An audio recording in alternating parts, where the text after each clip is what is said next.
हमारे घर के अंदर दिवाली का भी त्योहार जब बनता है तो हमें कोई बोला नहीं जाता कि हमारी बीवी बोले कि आज दिवाली है, हम खुद पूजा में खड़े हो जाते हैं।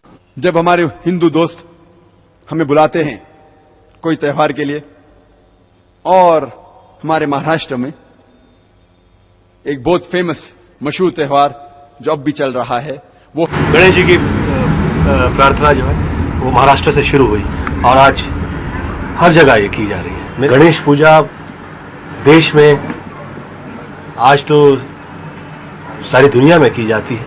हर जाति के, हर तरह के लोग साथ आते हैं और मिलके साथ में अच्छे मन से, सच्चे मन से प्रार्थना करते हैं कि ये गणेश जो है वो हमारा भगवान है, वो शिवा भगवान का बेटा है, भगवान शिवा।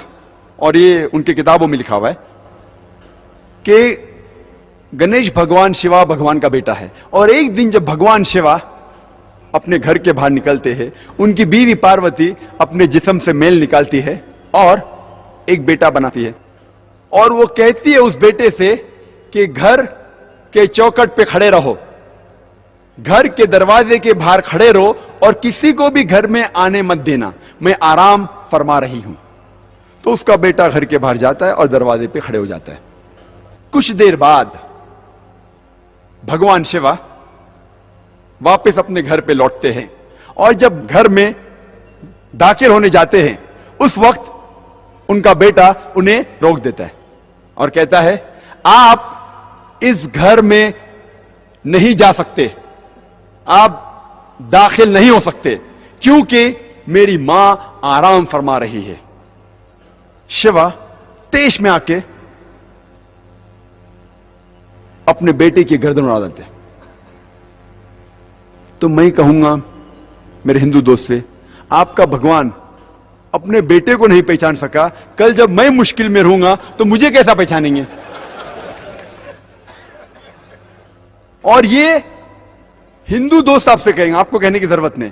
और ये कहानी आगे बढ़ती है कि भगवान अपने बेटे का सर इतना दूर उड़ा डालते कि वापस नहीं लेके आ सकते, तो लोगों से कहते कि पहले जानवर जो नजदीक में आएंगे आपके, उसकी गर्दन उड़ाओ और मेरे पास लेके आओ। तो पहला जानवर जो उनके सामने आता है वो है हाथी। तो वो हाथी की गर्दन उड़ाते और शिवा के पास लेके आते, और भगवान शिवा अपने बेटे के सिर पे लगाता है और वजूद में आता है गणपति, एक लड़का जिसके सिर की जगह है हाथी का सिर।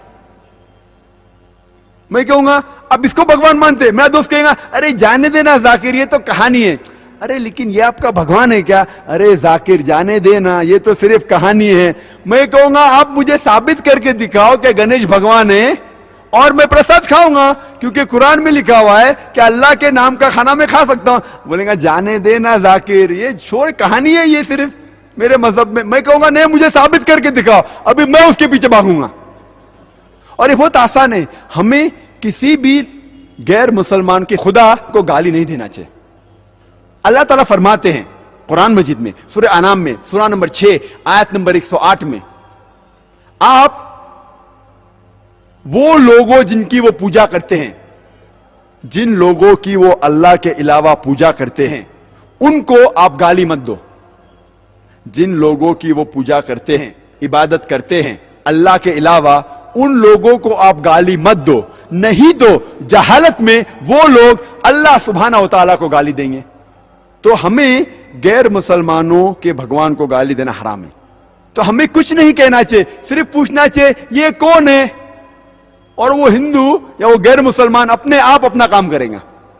आपको उन्हें बुरा भला नहीं कहना चाहिए, इस्लाम में इजाजत नहीं है। लेकिन ये तो पूछ सकते कौन है ये, आपका गणेश कौन है, आपका भगवान कौन है। मुंह तो खोलो, हम मुंह खोलने से डरते हैं। और मैं जिस शहर में से आ रहा हूं, बंबई, आपको शायद पता होगा उसकी फिजा कैसी है, पर अल्हम्दुलिल्लाह सुम्मा अल्हम्दुलिल्लाह, ये गैर मुसलमान मेरी और इज्जत करते हैं। ये गैर मुसलमान जब मैं जाता हूं मेरी और इज्जत करते हैं। जब मैं जाऊंगा एयरपोर्ट के थ्रू, देखते ओ जाकिर साहब आए, वो इमीडिएटली ग्रीन चैनल के थ्रू जाने देंगे। जब मैं जाता हूं दुकान पे डिस्काउंट देते, कुछ लोग फ्री भी देते। अल्लाह की बात करने से किससे डरना, हक की बात करने से क्यों डरना।